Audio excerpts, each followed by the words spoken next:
Hey, good afternoon and welcome to our first meeting of July. Invocation tonight will be given by Councilman John Roberts in respects to the flags. I'm sorry, Jeff Roberts, I looked the wrong way. And in respects to the flags will be given by Councilman Tony Stewart. Please rise.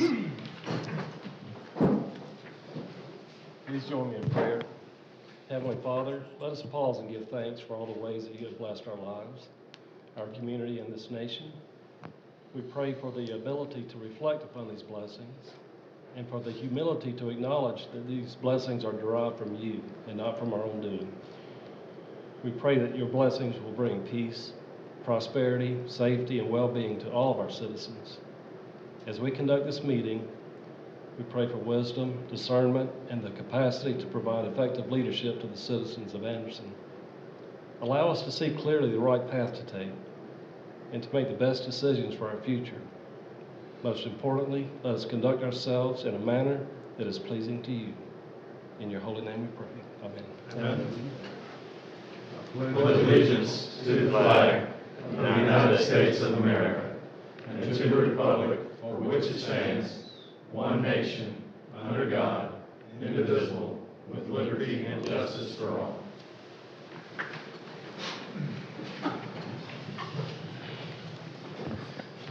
The minutes of our last meeting on June 26th have been distributed. Are there any corrections or additions to the minutes? Not hearing any. Do I have a motion to approve? So moved. I have first by Cal Newton, Second. second by Louis Martinez. All those in favor say aye. Aye. Opposed? The minutes of June 26 pass unanimously. I have a couple items of old business, and the first item is request second reading of ordinance 2310 to amend Article 13, the landscaping and screening of the City of Anderson's zoning ordinance, and to repeal ordinance 2203 pertaining to tree preservation. Ms. McEwen. Thank you, Mayor and Council. These two items of old business are part of Plan This City, which is an update to our comprehensive plan to update, which ultimately updates the vision for the city, its growth. We've had a lot of community input from that throughout the city. A lot of forums were held. And then in addition to that, as you move through the comprehensive plan, you move into your regulations, you're updating your zoning ordinance, your landscaping ordinance, signage ordinance, so forth, as to meet the vision of the comprehensive plan. And with that and the development pressure that we've been seeing throughout the city, we wanted to move this to the front of going ahead and getting ahead of this, of the signage and the landscaping screening, because it was a necessary update that needed to be done. We've had many work sessions on this. Again, we have one tonight at 5 o'clock. Mr. Maurice McKenzie, our Planning Development Director, will go over the details. Thank you. The city manager mentioned this is resulting from a part of our comprehensive plan process through Plan This City. And when you embark upon a comprehensive plan, several elements of your other regulatory documents, your subdivision regulations, your zoning ordinance, everything else needs to be updated to be more modern. Right now, we're operating off of a zoning ordinance from 1998. Obviously, a lot of different things have changed over the years. A lot of the city's mission has changed over the years. So a couple of areas that we see where communities' aesthetics can really be enhanced is through signage, through landscaping, and that's what we're talking about with this particular request tonight, is to revise section 13 of our zoning ordinance that relates to landscaping. And we see that also along with that in 2022, the city council adopted the tree preservation ordinance. Along with that, we want to create some guidelines that are more user-friendly, easier to understand, administer, and also to enforce. And you approved this on first reading at your last meeting, and after the first reading and you heard some public comment at that meeting, we did incorporate some new revisions into the guidelines, which are highlighted, as you can see, throughout the document. They're redlined, and there's also red highlighted in red new language added to that. So you have that, this change since your first meeting on this, we are first reading. We talked about this during the work session this evening as well. And to hit on a couple of other areas that are important to note in our tree preservation standards is that the standards will continue to apply to all development except existing single-family residential detached development.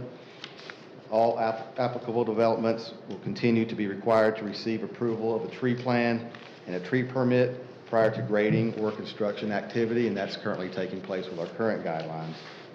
We do have distinct requirements for developed sites and undeveloped sites, 10 acres or less in area, and then developed sites over 10 acres in area. And the standards apply to existing trees on properties only. So basically, if you have a piece of property that has no trees on it, there's no planting stemming from the tree preservation section, only the landscaping section. And there are tree removal penalty replacement rates. Those have been updated. We currently have those in our current standards, but those have been updated as well. The other part, in addition to the tree preservation standards of this Article 13, are the landscaping standards, and they're now consolidated in the chapter. They're simpler to follow. The current landscape design standards are replaced with standards for distinct landscape zones, like your building foundations, your parking areas, your perimeter of the properties, buffers, and things of that nature. It's just much clearer and easier to follow as you go through the development process. And as far as screening is concerned, it even gets into the areas dealing with grease traps, dumpsters, trash receptacles, mechanical units, roof-mounted mechanical units, loading docks, sometimes those unsightly pieces of development that need to be screened from view. Also in the guidelines, there are new standards for the provision of public sidewalks, on-site pedestrian walkways, and those standards do not replace any of our existing standards because we didn't really have anything addressing that. So that's what we're bringing to you tonight with Article 13. This is one section of the zoning ordinance, and we're currently going through the process of revising all of the zoning ordinance. They'll be coming to you in the coming months. But again, this is for Article 13. The Planning Commission recommended approval of this at their June 6th meeting. Again, you approved it on first reading at your last meeting, and if you adopt it tonight, this will replace the existing details of our landscaping and screening guidelines, Article 13. And also what it will do, it will repeal Ordinance 2203 pertaining to the tree preservation standards. That's the guidelines that you approved last April. Be glad to answer any questions that you may have. Thank you, Ms. McKenzie. We've talked about it a good bit over the last several months, but any additional discussion, council? Question. Ms. Stewart? I know we had some great discussion during our work session, but one of the questions I had to ask is, are there any credits involved in the ordinance, for contractors or developers leaving larger trees like 36-inch trees? They get credits back, and never got an answer back on that.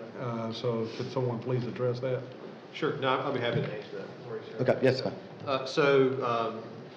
There's no specific language that offers tree credits because we don't calculate saved trees based on credits in this current draft. But what it does, so sites 10 acres and under are given credit and priority for saving larger trees. We require those to be saved as development happens on the site.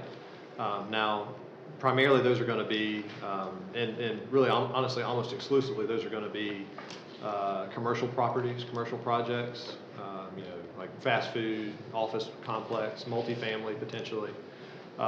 Those are also going to have landscape requirements separately in addition to the tree retention requirements. So if we're saying that you have to save and design around a large oak tree and design your development around that oak tree, and maybe your parking lot has to be shaped in a certain way to save that tree, you're going to be prevented from putting in other landscape elements as the code designed. Now, staff is able to grant some flexibility to those planning requirements. And the intent with this code is to prioritize, again, saving existing trees. And so if saving an existing tree takes up a good portion of your site, we're not going to penalize you and say that you have to install a bunch of other trees in that parking lot, for instance. if that tree takes up a lot of that area, that just can't survive, that can't be planted in that area, if that makes sense.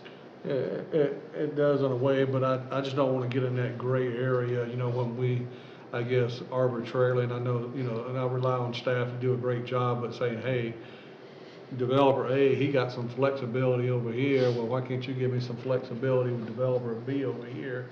You know, it just, you know, kind of like to see it cut and dry, that way there's no misunderstanding, you know, hey, here's what you're required to do, follow the intent, and I guess there is an appeals process if you can't, There you know, is. if you can't meet it, but I just didn't know, since we do call out the fines for not doing stuff that you shouldn't, would they be like even though that we may require that you save this tree, well, if the developer says, hey, I'm gonna save a couple extra more trees over here, well, can I get, if I do that, will you give me some relief on this side of my property? So I just didn't know, you know, with that credit, how it could work back and forth, you know, hand in hand. With something is potentially, I don't want to say subjective, because it's not quite the right word, but something as important as like a large, you know, specimen oak tree is to a site, it's really hard to give quantitative credits to what that tree means based on a site, you know, and it's hard to say, to give a completely black and white matrix for how to preserve and how many trees that counts towards other areas. I guess the thing I'm trying to say is we have to have some gray area in the code to be able to have that flexibility, because, you know, as nice as a hard and fast black and white matrix would be, you know, it could also penalize too, right? I know we talked about some other good examples of sister communities that have done things like this. Do they have a way to provide credits back to developers? Have we looked to see what they may have done? I don't have those results off the top of my head, but there are communities that do it that way. But we've kind of elected to go in this direction, that differentiating again between sites under 10 acres and sites over 10 acres, requiring detailed analysis and tree survey for projects sites under 10 acres, and more broad, general canopy retention areas on projects higher than 10 acres or above 10 acres. That's kind of the direction we've gone on calculating how we move forward. Thank you. Any other questions, comments? Have we had any public comments, Ms. McKenzie? No, sir. Other than the comments that we incorporated into the document between first and second reading. Good. We got a few people in the chamber today. Public comments, anybody? Any other questions, guys?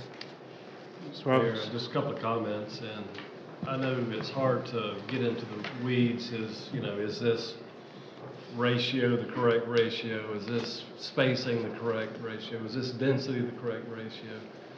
And I don't care to venture to that level, but I guess my test is this: is it reasonable? And I think it is, yes. And the other question, will it get better results? And I think the answer there is yes. So with that, I'll move that we pass this on second reading. First by Mr. Jeff Roberts. Second. Second by Mr. Rick Lockridge. Further discussion? One other question. Well, I guess the credit chart, will we have to change an ordinance if we ever went back at some point to allow developers, you know, for credits, or is that just like a fee schedule? You know, it's kind of like, because a fee schedule, would that have to go back before this and change the ordinance again?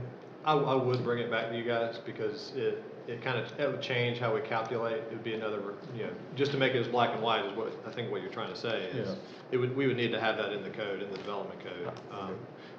There are some things we'll consider in the future to put in, like a list of a table of standards, a document of standards that don't have to be codified in law.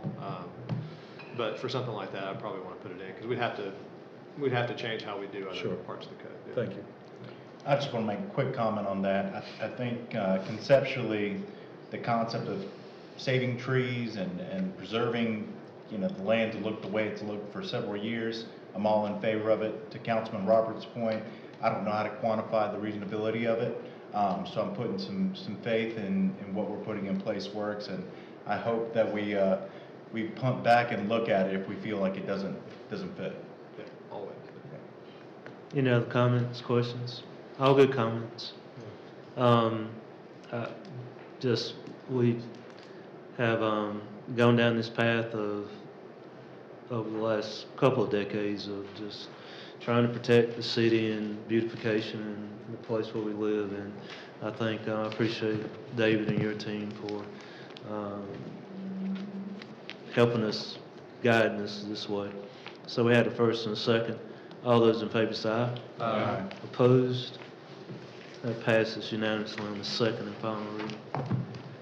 Our next item, old business, is request consideration of an ordinance to amend Article 12, which is signage of the City of Anderson zoning ordinance. Mr. McEwen? Okay, we also talked in great detail at the retreat with this with our consultant, Houseo Levine, that's helping us with planning the city and the development of these codes. There was a lot of input that was taken. We've also had a work session prior to this meeting where we talked specifically and answered a lot of questions on this. This would be first reading for signage, and this is something that I feel like we're behind on as a community. Many communities have had an update to this. We're a little dated on this, and it's causing impact on majority your commercial corridors and the way you want to have those and perceive them as you enter the city. So with that, Mr. Maurice McKenzie. Yes, much like the landscaping guidelines that you just considered and approved a moment ago, there are certain elements of our zoning ordinance that can have significant impacts on the appearance of the community, and signage is obviously one of those. And as the city manager touched on, our current signage guidelines in the zoning ordinance date back to 1998. There have been a few revisions over the years, but nothing that significant. And since that time, the city priorities have changed, and looking at other communities, their guidelines have changed too, to really have a grander focus on aesthetics and community appearance. So we see that Article 12, which is the signage section of our zoning ordinance, can have an immediate impact if we make some revisions to that. And also, it's time to make those guidelines a little bit more user-friendly, easier to understand, enforce as well. And to touch on a few highlights in the sign guidelines that's really different between what we have existing and proposed guidelines are. One is content-specific standards, such as standards pertaining to political signs, real estate signs, things of that nature. The content's being eliminated for compliance with the Supreme Court's decision in the 2015 Reed versus the Town of Gilbert, Arizona case. And the content of the guidelines have been reorganized to be more user-friendly, more straightforward, easier to understand. The allowed sign sizes are being revised to ensure that the signs are more proportional to the buildings and lots in which they are associated. So basically, the calculations are handled different than they currently are. The appearance and quality of signs are proposed to be enhanced with a higher quality of sign material and landscaping, along with monument-style signs. Currently, we do allow monument-style signs in our guidelines, but also we allow pole signs. Nowhere really in our signage guidelines does it talk about the sign material and a next level aesthetics. So that's one thing that's really changing in the guidelines. Like I said, pole signs, pylon signs, billboards, they're proposed to be prohibited. And there is a comprehensive sign plan process that's proposed to provide flexibility in the application of the sign standards through a discretionary approval process. I know we touched on that a good bit during our work session this evening. And conformance to the guidelines are handled through triggers for replacement, and in certain instances, like with multi-tenant signage, there's an amortization period for that as well. And again, that's another bit of information we discussed during our work session this evening. Now, you just amended Article 13. This is Article 12 for signage. We're continuing to go through the process of revising our entire zoning ordinance, which will become a unified development ordinance. That will be forthcoming in the next several months. And this was considered by the Planning Commission at their June meeting, and they did recommend approval of this. So if you do adopt this on first reading, We'll move to second reading, and upon the second reading adoption, that will replace the content of Article 12 that we currently have in our zoning ordinance. Thank you, Ms. McKenzie. Comments, questions? We did talk a lot about it. We've had the material. We've gone through several iterations of changes in specific areas. And again, I think it is keeping in step with our desire to change some things that haven't been changed in a long time. Ms. Stewart? And then Ms. Lockridge. I guess, we had a lot of, public discussion about this earlier today, so I guess, what we have in front of us, and I guess we would I would make a motion that we, look at our alternative C, the 12.09, for non-conforming signs, adding the language that was talked about that to this existing ordinance for our second reading, to include, change of ownership, transfer of property. Councilman Roberts, I defer to you for the specific language that you were looking at. That kind of sounds like. Right, I would like to say that just stronger language to make sure that we capture transfer or sale of property as well as change of tenant. Change of tenant, especially on the multi-tenant signs. So I would take that as a motion. Yeah, the motion to approve this on first reading and to amend that 12.09 for non-conforming signs, the alternate C that we discussed today with the language that Councilman Roberts wanted to ensure that was in there. Do I have a second? Second. Discussion, Ms. Lockridge. One of the things we discussed was that the signs would not change unless there was some triggers, thank you for the word, that would change, would make the signs different, so therefore you would have to change the signs. I want to clarify for everybody that the signs that are there now can stay there. Am I correct in that assumption? That's correct, except for the 10 years from the date of the adoption of the ordinance for shopping centers, multi-tenant locations. Right. But we're talking about churches. Yes, sir. 501(c)(3)s, all of those would be able to keep their signs as they Yes, are. sir, as long as they're not altered, rebuilt, or modified. Or a multi-tenant 501c3. Multi-tenant, do we have it? Who would that be? I'm just, That would be an exception, yeah. yeah, that'd be an If there is. exception of you have, a shopping center out there and 501c that you may have, I'll just throw out some and the Meals on Wheels, Senior Solution, you may have multiple 501c3s in one slide out, with that's a multi-tenant building with 3 501c3s in it, could be, I'm just asking, that would still be applicable, correct? It would be. If it's a multi-tenant sign, it would apply, that amortization would apply then. Good. You good, Ms. Lockridge? Yes, Good. thank you. John? Yeah, I'm just, pretty happy to be moving forward with this, and it's a way to not only to help protect, but to also kind of re-beautify our city moving forward. But we're doing it in a way that's can be done to help lessen the burden, the impact it'll have. So, we're kind of working with the community, for the community, on bettering our community. And very excited, and I'm thankful for all the hard work that's gone into this. Thank you. Lots of hours of discussion, I know that much, Yes. and work, lots of people's in. Thank you. Anything? Am I right? We have a first and a second. No further discussion. All those in favor say aye. Aye. Opposed? It passes unanimously on the first reading.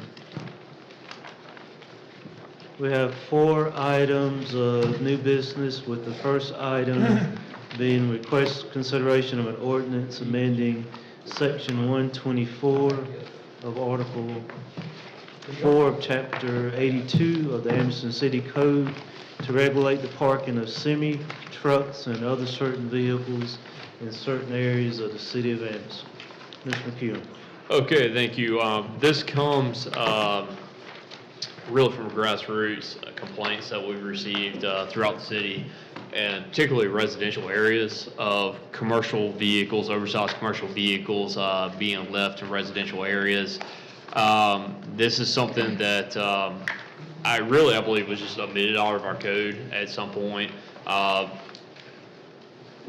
Our neighboring cities have this. Cities across South Carolina has this in place. This is a normal code of ordinance for the welfare of residential districts to have. But the goal is two things. First, it does mention the no oversized commercial vehicle shall be parked or stopped on any public street except as necessary to make deliveries or pick up freight from businesses. That's not normally an issue. I mean, they come and go. It's not a big deal. But we have had trucks take up 8 spaces on Main Street and just be left there. And we didn't have a way to enforce that other than courtesy asking them to remove their vehicle and comply that way. So that just addresses that. Rarely comes up, but it addresses that as well. And then the second goal, which is the main goal of this, is to not have commercial vehicles parked in residential areas. And when we talked about this, we talked about oversized commercial vehicles. So, for example, a semi-truck, 18-wheeler, a large truck that pulls a large trailer.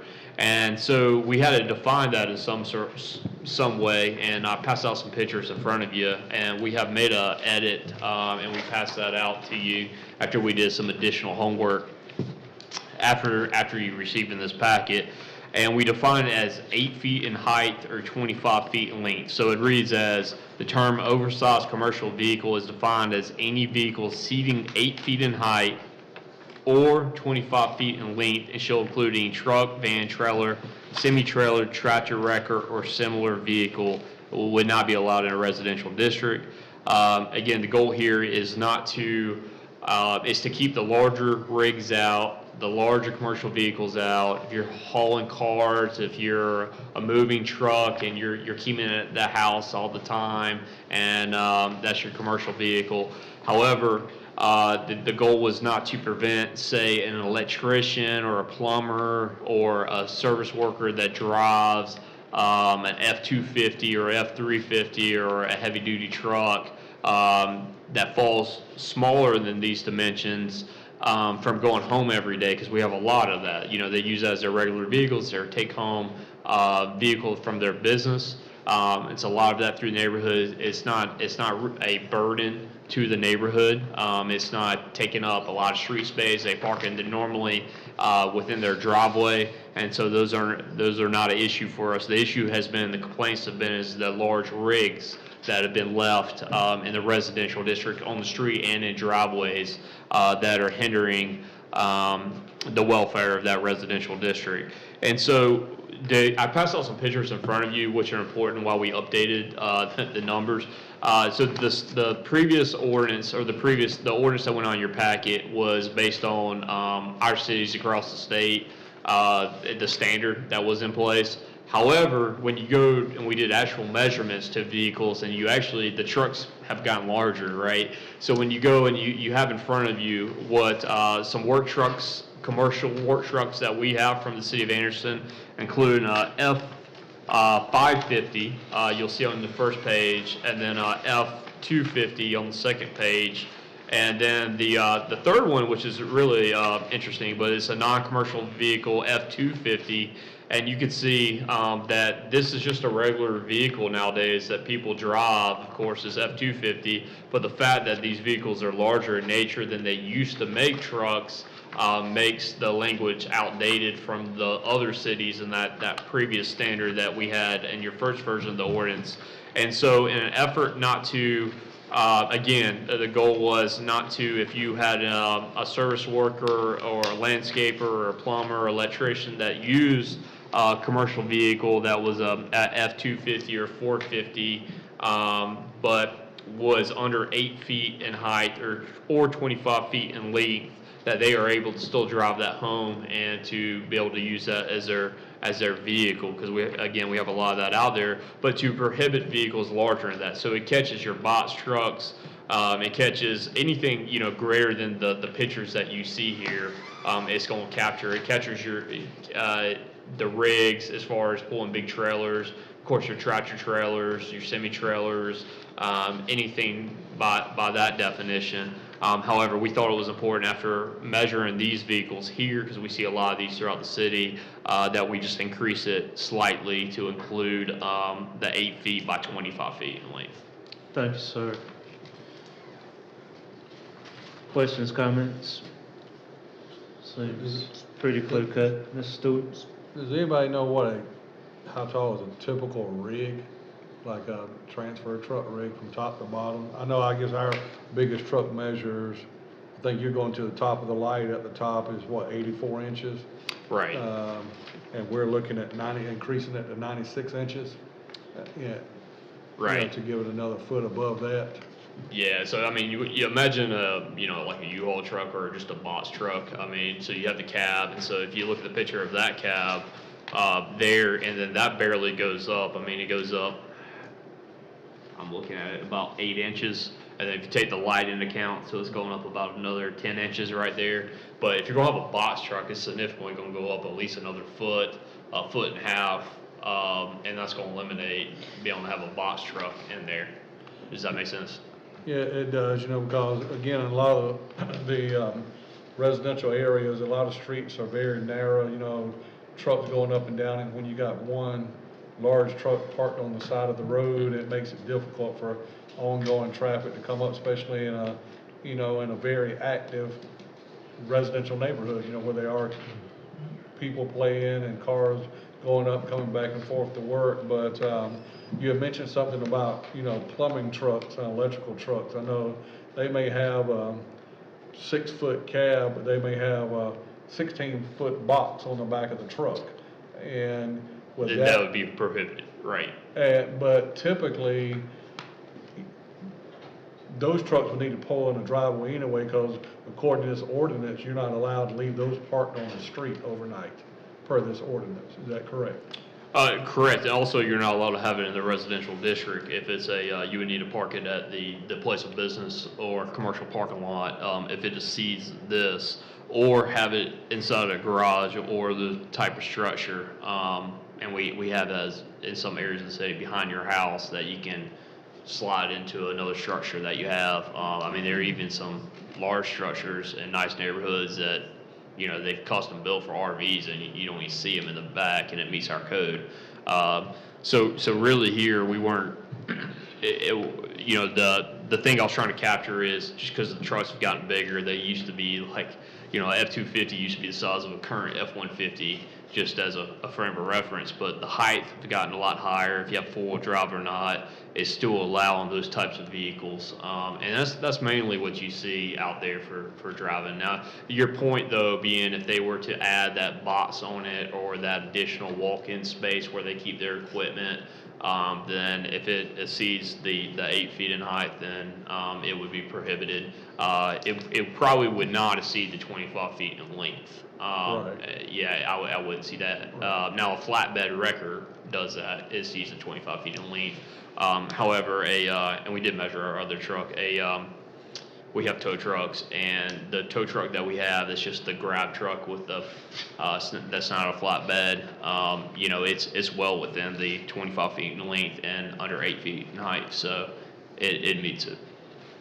Just point of clarification, so this does also incorporate driveways. So if it's Yes. in a visible driveway, I guess, is there an opportunity to request a temporary permit if you have a project going on and that vehicle is going to be needed for a couple days? I'm just curious how that would work.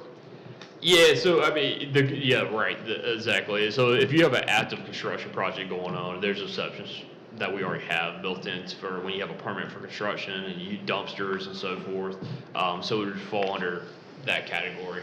This is more, you're living there, you're taking the truck home day and day and parking it there, is to address that. Okay. But when that's a really good point. When your house is under construction, you got trucks there, sometimes they stay a week, or you have the dumpsters and that type of thing. We have some other regulations for that. So.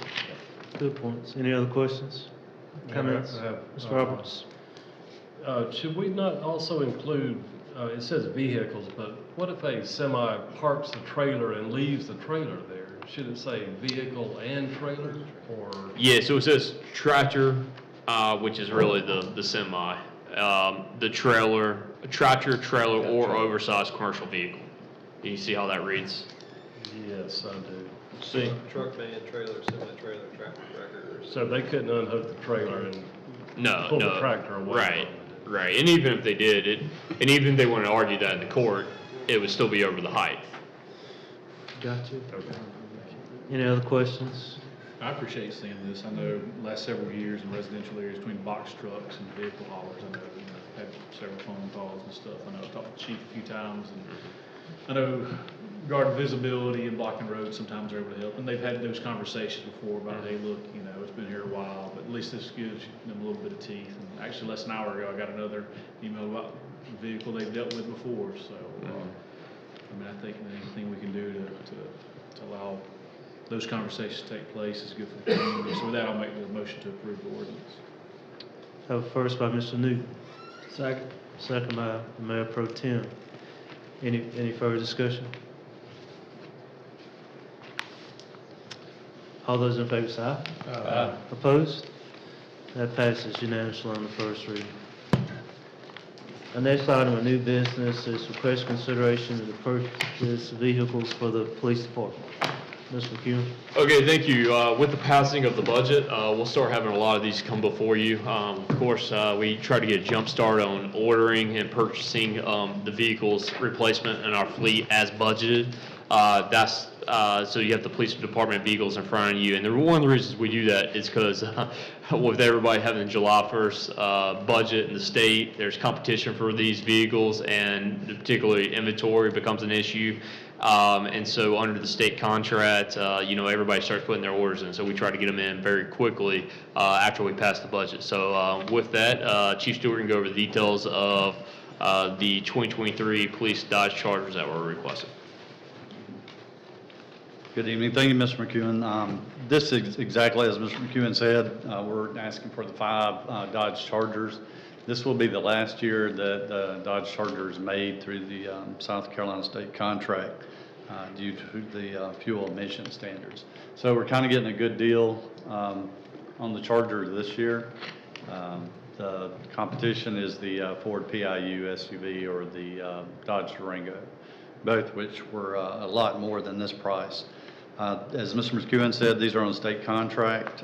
The emergency equipment will be installed through this vendor here, and it will be installed in either Piedmont or Holly Hill through Tri-County Outfitters, and we've used those people several times.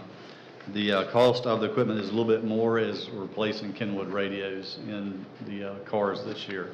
So if you see that cost increase per vehicle, that is why we're replacing some aged police radios. Thank you, Chief. Questions? Mr. Stewart? Is this replacing any existing vehicles, or are these just 5 more additional vehicles to our fleet? This will actually replace aged vehicles. We've lost a few Crown Vics due to engine failure, transmission issues. Last week in particular, we had one, the air conditioning system went out. And believe it or not, the condenser and compressor and to replace that was like around $3,000. So we're not putting that kind of money in an aged car. So these will replace some existing right now. I'm sorry. 5 for 5? Or Yes, is sir. it, or is that what we're doing? I will tell you though, we do purchase vehicles throughout the year through the federal surplus property, the 1033 program. And I meet with Mr. McEwen on that. So we do have opportunities to pick up more vehicles through the year if they're available through the federal government. And from time to time, I was going to add into vehicles are rent. I mean, these, we have vehicles, our fleet's on the road 24/7. Many times it's not our fault, and that has been the case throughout this year. We've had a good year, but vehicles pull out in front of our vehicles. You see wrecks on Clemson Boulevard every day. Of course, when you're on the road 24/7, we won't have that. So that also helps as we lose 1 or 2 cars a year, typically from a wreck. And these vehicles being replaced, they go over to the .gov auction, or they're going to be sent over to another department? What are the status of those? Do you know? The vehicles that we will park, yes, over at Southwood, the city complex, they will go through Gov Deals. Yes, sir. All right, thank you. Ms. Lockhart? Chief, you said a few minutes ago, I think I heard this right, that we're no longer going to be able to purchase Dodge Chargers. Have they quit buying them, or what? This is the last year that they'll be available to law enforcement due to fuel emission standards that they have. They will not meet the fuel And the economy Durango standards. will? Dodge Durango? At this time, yes, sir. How about that? Ms. Horvath? It's it, yeah. With that, Mayor, I'd like to make a motion, we approve this, And I second. purchase these 5 new vehicles for our police department. First by the Mayor Pro Tem, second by Mr. Lockhart. Any further discussion? Comments? All those in favor say aye. Aye. Opposed? It passes unanimously. Thank you, Chief. Thank you. Our next item is request consideration of an engineering contract for the Caters Lake project. Mr. McEwen? Okay, thank you. We talked about this project as part of our capital projects at our city council retreat. Mr. Strickland will go over the information with you and give you a quick update. Thank you, Mr. McEwen. Mayor, council, as Mr. McEwen said, we spoke about this at our council retreat in April. If you'll recall, last summer we contracted with Dabney Collins Group to develop a conceptual master plan for the Caters Lake Park. In accordance with our Parks and Rec Master Plan 2017. This is one of the few remaining projects in that master plan, so we've made good progress getting through that master plan. We're actually going to need to put together a new one coming up soon, so we'll come back to you guys with that. But we can move into implementation.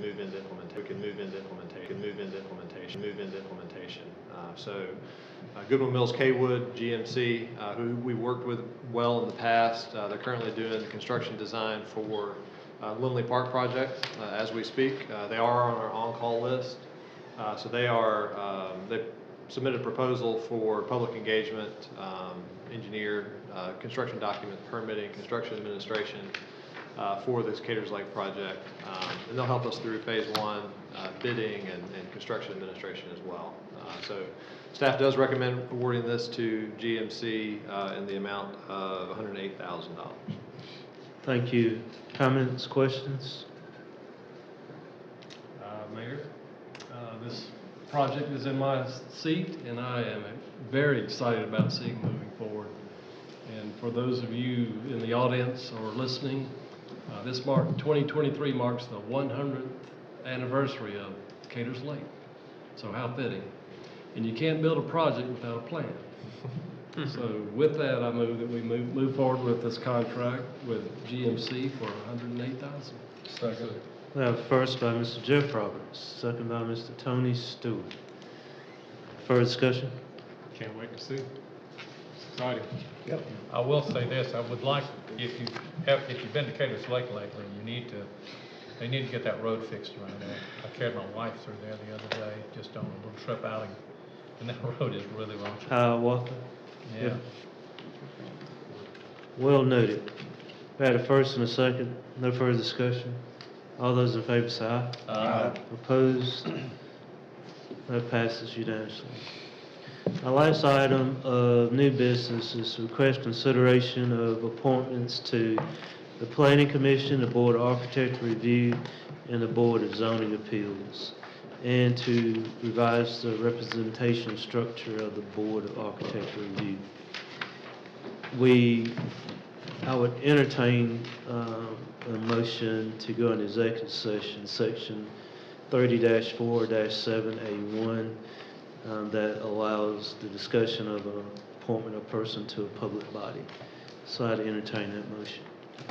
Make a motion, we go into executive session. First by Mr. Stewart, second by Mr. John Roberts. All those in favor say aye. Aye. Opposed? We stand in executive session. We'll stay here and ask everybody in the chambers to leave.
Mayor Haley, could you? Just turn it over to the mayor. That's fine. Yep, They can come we back can do in. that.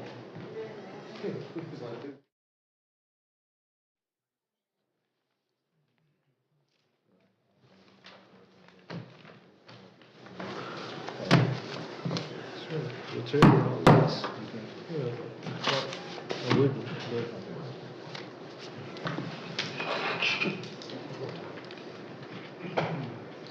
I'd entertain a motion to come out of executive session. So move. Have first by Mr. Newton, Second. second by Mr. Martinez. All those in favor say aye. Aye. Opposed? We're at executive session. In executive session, we consideration of appointments, reappointments to our three boards, boards and commissions, reappointments and appointments. We do have several seats that are vacant, and we do have continuing members which we would not need any action. And so what we'll do is we have a couple of action items within each board. And we'll start with the Planning Commission. Mr. Mayor, I'd like to make a motion that we reappoint Herbert Irvin, Kerry Strathern, and David Seegers to the Planning Commission. Second. We have that motion, Mayor Pro Tem, we have a second by John Roberts. Any further discussion on the reappointments? All those in favor say aye. Aye. Opposed? Those three members are reappointed.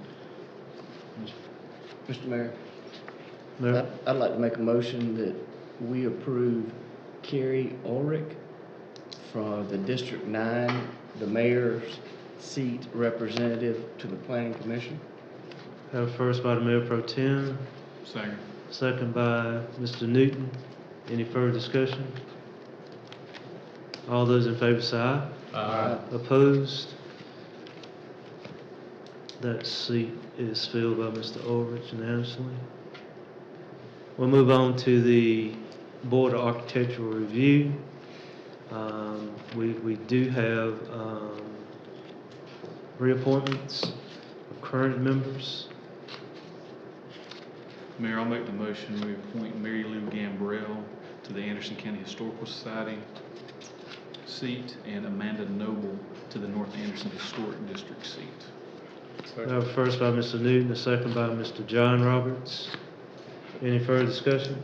Mr. Mayor, I just want to mention that Ms. Noble, she's been a long-serving member of our Board of Architectural Review, and because the Anderson Heritage designation is no longer there, you know, she lives in the North Anderson Historic District, so that's the reason why we're reappointing her to that position. So noted. You okay with that, Councilman? Oh, yeah.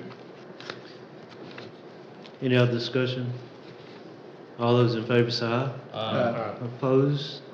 Those two are reappointed to those particular seats and reappointments. Mayor, I'll also make the motion to change the Anderson Heritage seat to a seat designated contractor.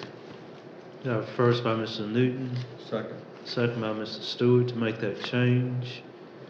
All those in favor say aye. Aye. Opposed? That passes unanimously.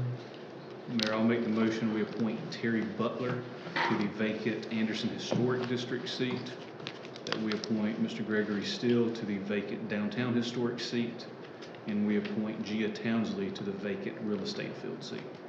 Second. We have a first by Mr. Newton, second by Mr. Lockridge. Discussion? Mayor, can I add one thing? Yes.